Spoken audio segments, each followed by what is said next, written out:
Rabikoff, and this week we're in the kitchen with Michael Smith at Michael Smith's. Michael, thank you for inviting us into your kitchen.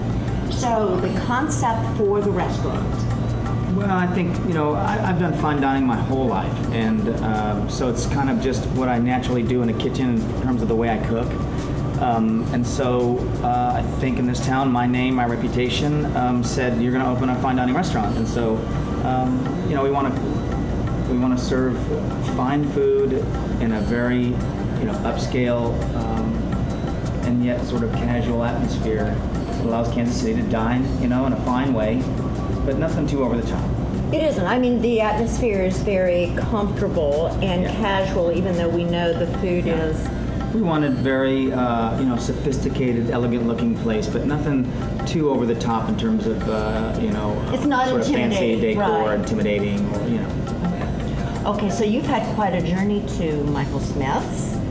Why don't you tell us about it? It's impressive. Well, I'm impressed. I mean, how far back? Training in France. That qualifies for impressive. Yeah, and when I look back and I tell some of my cooks now, I say, look, I sat around a room with all the guys that I work with, my employees, and everybody's do what they do after work, in this kind of environment. Everybody's drinking this and that, having a good time. And I look around the room at 2 o'clock in the morning, and I realized nobody's going anywhere. We're not doing anything. And I said, I'm going to go cook in France. I just made up my mind. So this was several years ago. You felt like 1983 or 84. 84. You were sort of stuck in a place. Yeah. And in order to make it different, you were going to have to do something. Yeah. Because you went to France? Because this stuff did not exist in America. It only existed maybe in California and maybe in New York. The kind of cooking you wanted to do. Yeah. That I knew was out there. I didn't know how to find it. Yes. So I said, I'm going to go to France. And I was working for a French chef that was going to allow me to do that. So I knew I could do it. I just had to save money, and then you just do it. I mean, it takes a lot of guts and courage, because it's not easy just to walk into a new country. You don't know the language, and now you've got to learn a skill, or continue to learn the skills, and get a job. And so that's crazy. So how long was your training in France? Almost 5 years, a little over 2 years on 2 separate occasions. And I worked with my mentor chef, Jean-Pierre Lelièvre, who is coming to Bend, Oregon in about 2 weeks to do a dinner with me. So I'm actually able to reciprocate some of what he's given me over the years. I've noticed that amongst the really fine chefs, that generosity of spirit that comes with sharing your knowledge, and it's really a give and take. Yeah, I mean, because we're all learning from each other all the time. Someone goes and works a few weeks at some guy's restaurant and learns something, and he comes back and shares it. Or you have to pass it on to the younger cooks, because that's what's going to make America keep having great food and great kitchens and great chefs. What were some standout moments in France, both with cooking and with learning from a special chef? You already mentioned one. Standout moments. I mean, I think you have to. I mean, it goes back immediately to. In Europe, the seasonal food, and so that was happening it's always been happening there, and here we got away from it for so long, and now we're getting back to it, and just to see that is it's huge. I used to walk by the same market every day to work, and one day something's red, one day something's green, one day something's white, and all of a sudden that peppers are in, or asparagus is in, or white asparagus is now in. You just see the different colors. So the market drives the menu. You can't go in the middle of August and say, I want to use Brussels sprouts. They don't exist, or turnips. They don't exist. You can't be there in February and say, I want to use bell peppers for something. They don't exist. So they're automatically cooking that way. So the seasonal cooking was one thing that was a standout, and you continue that wherever you go since you've returned to the United States. Right. I think you have to.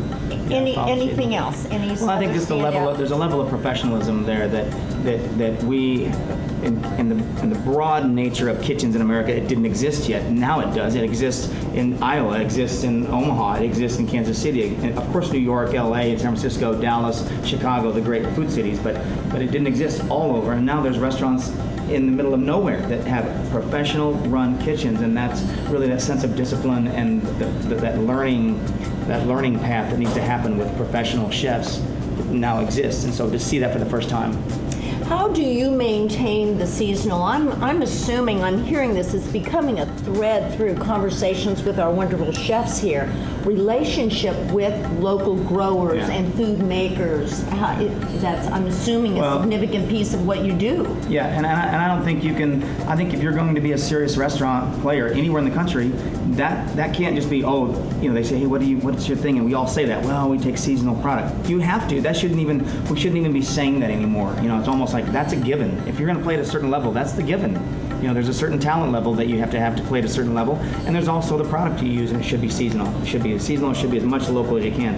Unfortunately, in Kansas City, we our season is March, April-ish to November-ish. I mean, there's a few things after, but it's tough. It's not like California where you can just you're getting food year-round. It's harder here. So to the extent possible, you make those seasonal products happen. So what is your, every day you come in and it's hot in that kitchen and the work is hard, what keeps you inspired to keep having this kind of quality on the plate for your diners every day? Well, I can tell you that is difficult every day to stay inspired because it's like a show. It's like a running Broadway show. You have to be on and ready every day. And just the fact that we love cooking, it helps. The fact that I'm a businessman as well as a chef, entrepreneur, restaurateur, I mean, all of that is you have to keep going. You don't have a choice.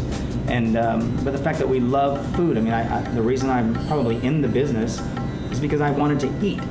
My whole life, I just wanted to eat and try food from all over the world, and so a curiosity. Curiosity to and eat, and a love of cultures and their foods and the people, and so all that kind of goes into what you're doing every day. Not every moment, of course. There's dull moments in our job where you're just slugging it out, making 100 pounds of onions. And that's you just have to do that. But the fun part, the inspiring part, is because there's books out there and cultures and food and people and markets and. So you're learning all the time. All the time because there's stuff changing. All the time. There's stuff that's changing. Not just about culture, but even with, I'm assuming, processes that you've always done. There's a new way to do change, it. Yeah. The young guys that come into your kitchens bring new things they've seen. And then there's new ways that you learn. I learn all the time how to be a better businessman, in terms of a chef running his own restaurant, owning his own restaurant. That's huge. That is multiple discipline and multiple skill sets. Right. And I can tell you that doing that part takes a load of creativity.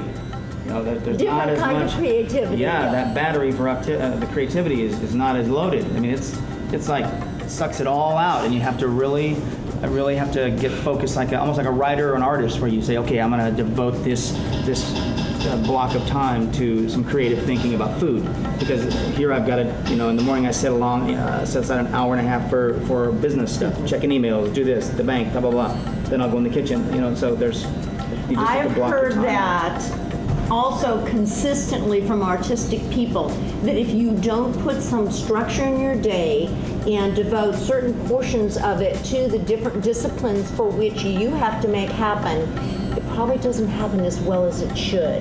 Yeah, it can kind of get out of control, or maybe you're not as inspired that day, or the energy is not there. So I think I like structure. I think it's just like, kids always act like they don't, but they do. They do better with it, right? Right, so we may say we don't like structure, but we function better when it's kind of, I agree, blocked off, structured, however it defines that person, however they define their structure, it's still there, I think, for it's a successful one.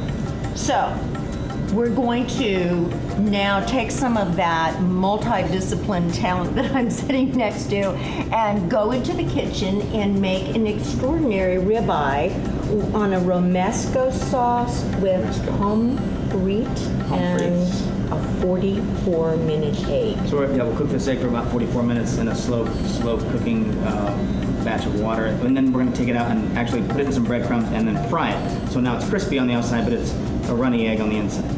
That is going to be a feat. Why don't you come in the kitchen with us?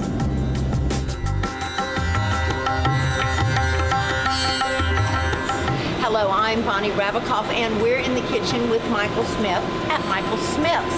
Today we are going to make a ribeye on a romesco sauce. Spanish romesco with pomme frite, French fries, and a 44-minute egg. I've never heard of a 44-minute egg, but we're going to see how we do it now. Okay, where do we begin, Michael? Essentially, we're trying to get a roasting pan of these ingredients, which are onions, bell peppers, a little bit of poblano pepper, onions, pistachios, almonds, a little bit of tomato, and a ancho chili that we are trying to approximate a flavor from a Nora chili, which is from Spain.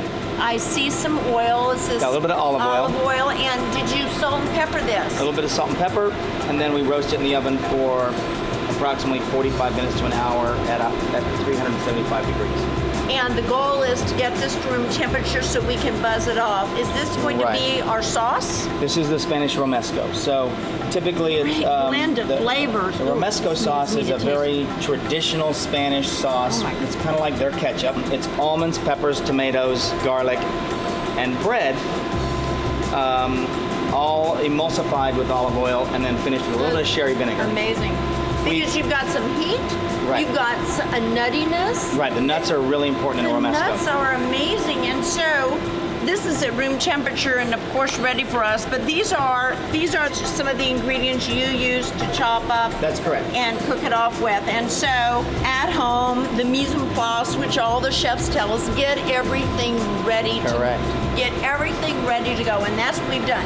These are the ingredients for the romesco sauce. Right. And what's the next thing we're going to do after the sauce? So these are going to cook in approximately 45 minutes to an hour, so we need to start our steaks. We're cooking the steak and the eggs in a immersion circulator water bath. For those of us at home, how can we create this same cooking process? But essentially what you're trying to do is we're trying to pick a very low temperature, circulate the water so that the water stays consistent, and create an even temperature. So you could have a candy thermometer at home in a pot of water. In a pot of water. And just have it, and it doesn't, at home you're not trying to, here I'm putting lots, in the restaurant business we're putting lots of things at a certain time and we don't want, we want it to always be the same. At home you're going to cook one or two things so you don't have to worry about the circulation.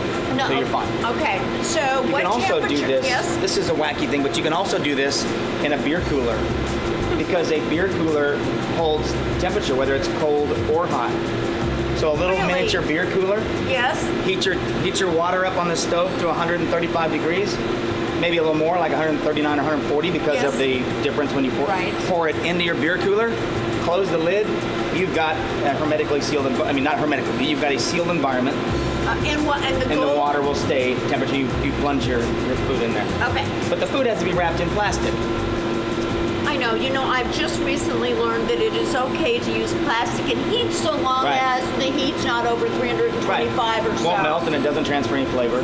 But what happens is, like in this bag, we've sealed up a steak, and there's all kinds of salt. There's black pepper, there's rosemary, there's thyme, there's chili flakes. The little red is chili flakes. Yes. Italian chili flakes. And so these flavors are going to, because it's a wrapped and sealed environment, whether it's plastic wrap or a sealed, like a seal-a-meal bag. You could do a Ziploc or, okay. Yeah. And is there oil in? Is there a little bit of olive oil? A little bit of olive oil. All right, with those herbs, and again, the recipe for this will be on the website. So it is herbs. And how long do we want this to be in this bag in the refrigerator before we? 24 hours is fine. So just for marinating. That's like marinating. So do it the day before. Leave it in the refrigerator, and then however you create this water bath.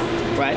And then what do we do? And a lot of people at home are using the seal-a-meals, and that's essentially what we've done here. So if you have a bag and a seal-a-meal type of machine, you can create this environment. But maybe a really good Ziploc bag might. Yeah. Okay. So then, into its little water bath so it's at 135 degrees. Now this is unique. I have to tell you, you're putting eggs. Are these raw eggs, Michael? They're just raw eggs. They're raw eggs. And how long are the eggs and the meat going to have this little warm bath together? 44 minutes. Thus the name, the 44-minute egg. How about that? So while that's happening, we've got the vegetables in the oven roasting off because we're going to buzz them. And then what are we going to do? We can start French fries. I'm going to move the vegetables out of the way. So essentially, And I'd like to talk about this piece. Well, I'd like to talk about this. But it's sharp. It's sharp, and you do not need to go out and buy a $200 unless you like $200 equipment. You do not need to do that. Now, if I were at home, I would not do this without a guard. Right. So I'm going to do the baby beginning part. Yeah, you hold it always hold the edges up because, yeah, it'll slice your fingers right off. Okay, and if you don't have a guard, which you should have a guard, I was told you can also wrap your hand in a towel. Right. Okay, and we do that a lot. This is as far as I go. And then a lot of times, since it got so, so now it's half the size it was, and then I turn it around, and now you're tall again. It doesn't have to be the other. You don't have to. Well, because we're cutting these into strips. These russet potatoes. Yeah, these are just. Is that the potato of choice for pommes frites? The best potato is it's called a Krakow, which is a version of a russet, but it's grown in a valley, this mountainous valley, and there creates more starch in the potato. This particular land, and so you want a potato that has a lot of starch. So because sugars turn brown and don't get crispy.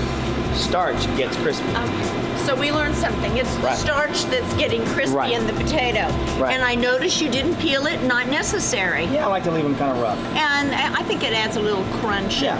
Plus I've been told that just under the skin's where all the nutrients are. So we're going to make it all happen. Flavor, nutrition. So then you can do your pommes frites thin. You can do them kind of thick. However, I mean whatever you choose for that particular dish. You kind of be consistent. But essentially, we're going to do kind of a thin pommes frites today. Nothing really thick. And I see that we've got a little container of water, and is it important to let them sit in the water before you go to fry them off? Yeah, if you drop them right in the fryer now, they'll stick together because all the starch is there. So you have to wash the starch off for the fries to be separate and crispy all the way around. They need to. Do you put salt, any seasoning in here? Not necessary at this point. No salt. And how long do we want them to be in the water before we go to the fryer? Just a few minutes. Okay, just enough so they wash don't them off. stick together. Yeah, just to wash them off. So and then French fries always have to be cooked twice.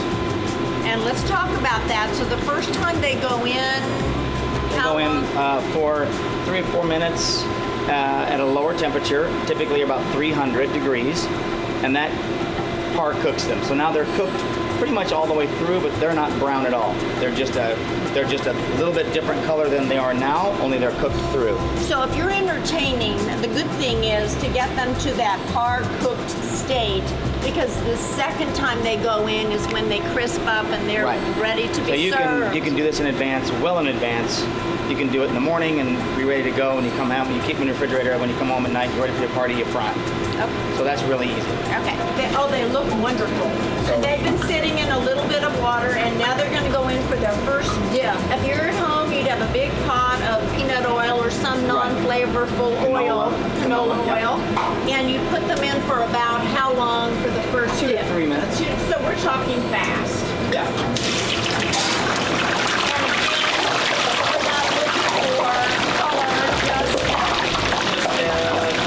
They're basically blanching them like you'll blanch asparagus or peas or carrots, broccoli. You're blanching them only you're blanching them in oil. Okay, Michael, it's all roasted and we're ready to put it into the blender. This is going to be the romesco. Yes. Spanish romesco. So basically, it's an emulsion of all of these nuts and vegetables and olive oil blended with a little bit of water and to thin it, because there's a lot of, even though there's water in the vegetables, there's not enough starch in the nuts. So it's going to need some kind of liquid to help it blend, and then we're going to emulsify with the olive oil, and we're going to hit it with a little bit of sherry vinegar.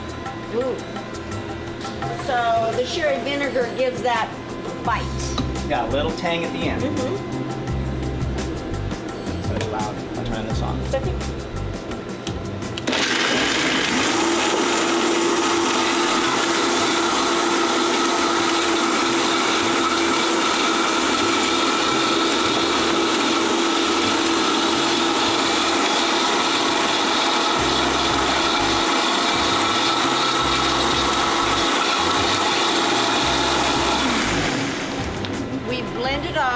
The Spanish romesco, it's here, ready, and now it's time to take the ribeye and the eggs out of its 44 4-minute water bath. Correct. So now you just take out your steak and land it on whatever platter you have. The really important thing is here, there's a lot of danger because this is a hermetically sealed environment now. This is like canning. It's like if you were to can jam or pickles or green beans, anything that you've cooked in a hermetically sealed jar like canning. So that's what this is now. So there's a temperature in here that is safe now immediately, but is not safe if you just left that on your counter for 15 or 20 minutes or an hour or 2 hours. You have to put this, if you open this bag up right now, it's fine. But if you leave this just in the refrigerator warm like that, you're creating botulism. Okay, well, we won't do that. So what you're saying is you have to plunge it in ice water. If you either open the bag. Yeah, open the bag because we're going to cook this off anyway. Correct. So open the bag. So it's a safety. Yeah, it's a safety tip. But we just want you to know, for those who like to eat rare, but this is not the time to do that. Right. This needs to be cooked. So now it smells awesome, but it doesn't look very good. See, because it's been cooked. No, it doesn't. It doesn't have any caramel. It doesn't Right, and that's what America loves to eat. You know, we do. I love caramelized meat. We want caramelized onions. We want crispy French fries. We want. It intensifies the flavor, right. don't you think? But the advantage of this is that this meat is perfectly cooked all the way through. Because when you're starting to cook a regular steak and you throw it on the grill, there's nothing wrong with throwing it on the grill. But what you get is a gradation of color. Yes. From brown, brown, brown to pink, pink, and then reddish in the middle, and then back down the other way. Yes. This is going to be pink all the way through, completely tender because it never hit a high temperature. That's what gives it the texture and the Could tenderness. you marinate this and then just cook it off on the stove top or on the grill? Yeah, just like you do normal. This is providing a different experience with the food. And so this is, you can still marinate your steak and cook them off. Now the egg, however, has got to have this experience. So out come the egg. Now what I've done to create some different color and flavor I want on the egg is after I've taken them out, I marinate them before and after in some the raw egg. Because an egg is porous. The skin is the shell is porous. Sure. That's why the French always and the Italians store their truffles, their black truffles with egg, because then the eggs absorb the truffle aroma and then they make scrambled eggs with their truffled egg. And they still have the truffle left over to do other things exactly. with. Okay. So this will absorb many different colors and flavors. So I put them in some water that's got turmeric and smoked paprika, Spanish smoked paprika. And so that's how it's kind of gotten this orangey, little bit orangey color. So when it comes out of its water bath, it needs to go into this.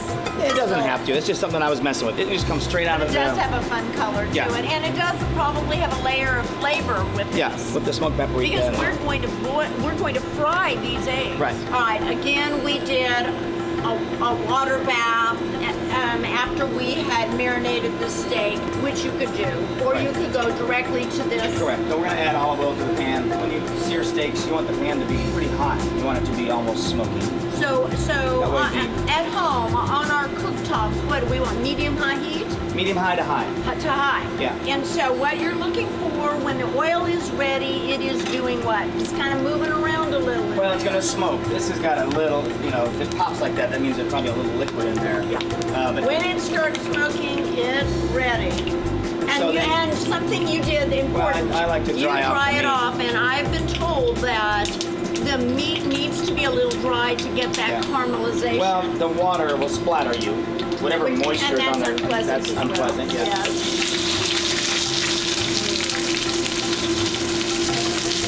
So it's already caramelizing. You can take the herbs off if you don't like that, but I wouldn't see them. I'm going to season it with a little bit of salt. It doesn't need. Now you use kosher salt. Yeah. Yes. Yeah, I don't put a whole lot of salt in the meat, but it's better to put the salt afterwards. And we're told that constantly that season in layers. So think about it. You don't want to over season it. And the way you know that, folks, is by tasting it. And that's what every chef does: is taste as they go, because it needs adjusting. So now we're pretty good. And you know that I see you tapping the steak with the tongs, and you're doing that because you're looking for a certain resistance. Right. What's our goal here? Medium rare? Medium rare to medium.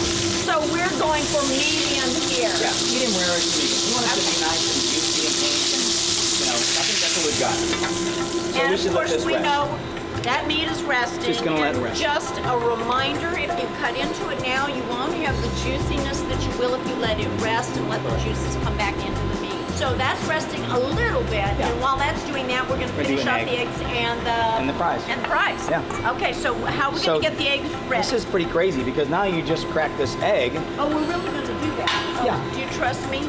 Well, we've got a few of them here, so. Yeah, if I mess up. So when you crack this egg, it literally is like a raw egg. Oh, I don't know if I... I mean, that's just nuts. Look how that's Oh my gosh. But the egg, the yolk is still raw inside, and then we're just gonna. And the goal is to take this. You just dump it right in there. Yeah, you should just crack it like a real egg. You don't have to, it's not about peeling, it's just cracking it. You're just cracking the egg like a raw egg. You're cracking it like a raw egg. Cracking it like a raw egg. Is it going to come out? Yep, you just take it off. I need to be brave. I'm brave. Here you go.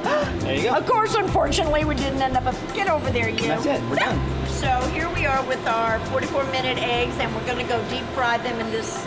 These are breadcrumbs. Right, the Japanese Is this panko? Yeah. Okay. So and the reason... Do we season these? I'm going to season them afterwards. Okay. And you could put up salt and pepper on them. Right I've got now some we're seasoning in this water earlier. I was Right, telling you they about did turmeric. already get some seasoning with their little other bath. Okay.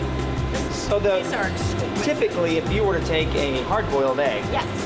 and try to stick these breadcrumbs to them, it's not going to work. Nope. But this is so close to being raw and wet and moist that they're sticking. And they're the lightest. It's just because you just want. See how very lightly coated it is? That's what we want. They're we just want still the egg. moving all around. We want the egg to fry with some little crunchy coating on the outside, but essentially be a raw egg inside. When we open this egg, the yolk is going to be raw. If you have never had this, you just have not lived. That's correct. It is. That's what Darren Marks said. I know he did. Okay, now we've par-cooked the French fries. The eggs have been in that little water bath 44 minutes. They've been rolled in panko, which are Japanese breadcrumbs, and we're finishing this dish off. Chef? So we'll just fry the fries. So now we're up to, so when we blanched them, we were probably at 300 degrees. Yes. So now we're up to 350 to 375. Regular frying temperature. And now you're going to get a crispy fry, just ready to go. Just like you would in the burger joint. And then this guy, eggs. you're gonna want to do this pretty gently, but you just that little guy. drop this guy in. You have to put him like that and then just drop him in. So if you were at home attempting this, you would need a wire whisk, Got a basket. strainer, or something like that. And Okay. a lot of times these nice little home fryers that they have. They do have that. Yeah, they do. they're really awesome. They do. Gorgeous, just gorgeous. So then we have French fries. We're gonna shake the grease off a little bit. And those took just minutes Right. to slice. So and really, cut. right. And so you've done the slicing and the blanching ahead of time. Right. Now you're ready to have dinner. You fry your French fries. It takes 4 minutes. And I'm noticing while they're still warm is when the salt goes in. Correct. And on. And on All the right. eggs. I think it's time to plate, Chef. Let's do it.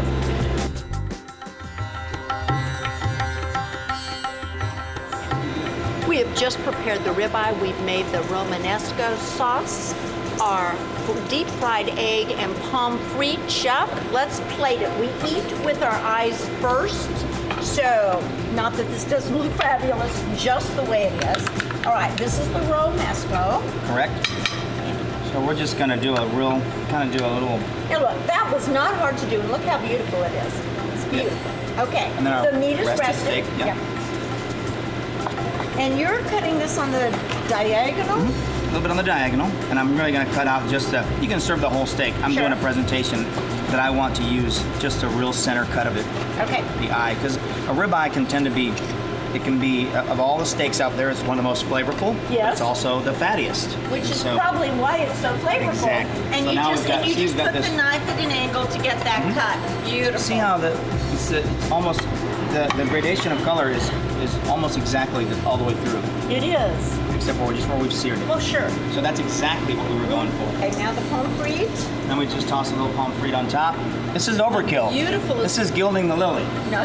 Because you don't need this necessarily, but You need it, Michael. look at You don't- who needs a fried egg and a Everybody. fry, Yep, they do.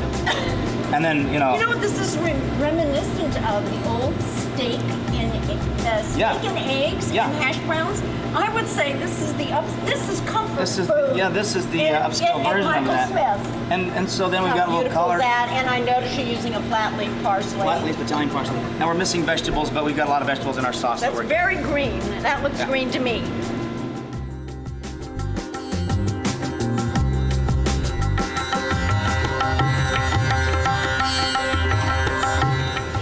I'm Bonnie Rabikoff, and this week we're in the kitchen with Michael Smith at Michael Smith's. We've just made a ribeye on a bed of romesco with pommes frites and a 44-minute egg. What to drink? To answer that question, I have their wine director, Ryan Rama. Ryan, what should we drink with this exquisite dish? Well, a dish like this has such a pronounced old world influence. I was thinking something from France, from the Rhone region, which is usually known for very masterful blending of grapes. But in this case, I've selected a Syrah from a little part of the Rhone region called Saint-Joseph. This particular wine is called Opheras, and it is absolutely phenomenal. It has got the structure to stand up to the beef, the acidity to cut through the almost fatty deliciousness of the egg, and just the marbling throughout the beef as well. So I'll tell you what we're going to do, Ryan. We have a celebrity taster coming to taste the dish and the wine that you have selected to pair with it. Let's see what Darren Mark has to say. Bring it on.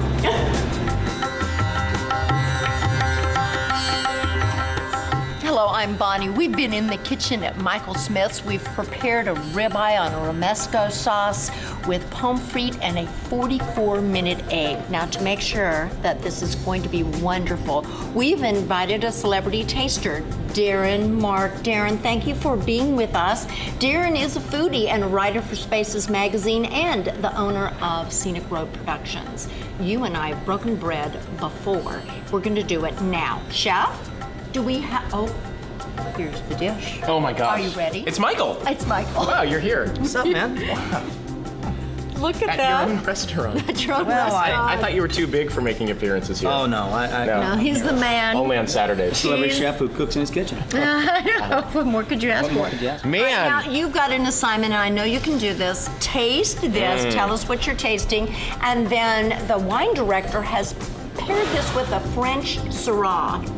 So, The San Joseph. yes, it is. Oh, man, that's a good one. Okay. Wow, now you look have at to this. tell us how this works. This is incredible. So he made the egg over what, like 45 minutes, 44 Well, minutes or so? he put it in a water bath of Yeah. 135 degrees, so it just got what I would call soft boiled, and then we dipped it in Japanese panko breadcrumbs, and then deep fried it for just a few minutes. So now I see you're making sure that all the, there you go. Oh yeah. Your So all romesco right. So it's sauce. the panko encoded egg. Yes. There's the steak. Yes. There's a ribeye, you said? It is a ribeye steak that marinated for 24 hours and also spent time in that same water bath with the egg while those flavors, I think, were infusing in a way that you probably can't get just from seasoning. Yum. Oh. And you're tasting the romesco sauce. I know. And that, that's their version of ketchup, and it's not like, I mean, there are peppers and onions and nuts in there that have been roasted with some olive oil, salt, and pepper. Yeah. And then we buzzed it off in the blender. Yeah, and you're eating it. It's the ultimate Spanish condiment. I love romesco sauce. It's like Well. great. Oh, you can dip bread in romesco sauce. It's fabulous. This is amazing. What's really cool about this is the contrasting textural elements. You have the panko, which is very crispy, over the egg, which is obviously runny, and the inside is perfectly cooked, then over the steak. And so you get this incredible crunch combining with all of the other sensations. It's amazing, Bonnie. Great. Good job. Good job. I watched, got scared when I had to crack the egg open, but I'm getting a Purple Heart medal thing. So. Yeah. Yum. You had cracking anxiety. Yeah. cracking. Oh my. Yeah. No, it's amazing. This is incredible. Yeah, you can't get food like this in Kansas City. I mean, you can because we're eating it We're in Kansas eating City. it right here. Yeah. I was telling Michael. No one else makes this. Remember the old days of steak and eggs and hash browns, and if you will, this is the upscale take on that, I think. Yeah. Well, I think what he's doing here is he's fusing the concept of really Comfort food. Yeah, comfort food with very sophisticated cooking techniques. And that's what we want in America nowadays. If you look at what's happening on the coasts and in Chicago, That's what diners want, and that's what the best chefs in America are doing right now. And he's doing it here in Kansas City. Here in Kansas City. Yeah, it's now, very cool. your next assignment Yeah. is to taste the Syrah with the dish that Michael has prepared. You have to tell us what you're tasting and how it works with the dish. Oh, this San Josep is so good, Bonnie. Oh my goodness, yeah. Yeah, well, you need a big wine to stand up to a dish like this. Steak has big flavors, and if you're gonna drink like a Pinot, for instance, that is not gonna stand up to the steak. We needed a Syrah from France. Absolutely, so I'm gonna say, give me Pinot, I'll take a Cab, I'll take a Rhone blend. That could work with something like this. This is fantastic, though. This is fantastic. Yeah, really an excellent wine. A great pairing. This is a dish, man. I was just in Spain actually in March, and this reminds me of the kind of flavors that I would get in Spain, and it's very exciting because Spanish is like the new hot food, I think, across the world. When you look at what's happening nowadays, I think the best chefs there. They're sidestepping French cuisine, they're sidestepping Italian cuisine, and they're finally starting to embrace. And they're celebrating their own culture and their own flavors and tastes. With Spanish cuisine. With Spanish cuisine. Yeah, it's very exciting. And so that's what's happening here. I love it. This is a great dish. Thank you for taking time out of all the tasting that you do to be here with us at Michael Smith's. We appreciate it. It was tough. I know, but you did it. Thanks, Mom.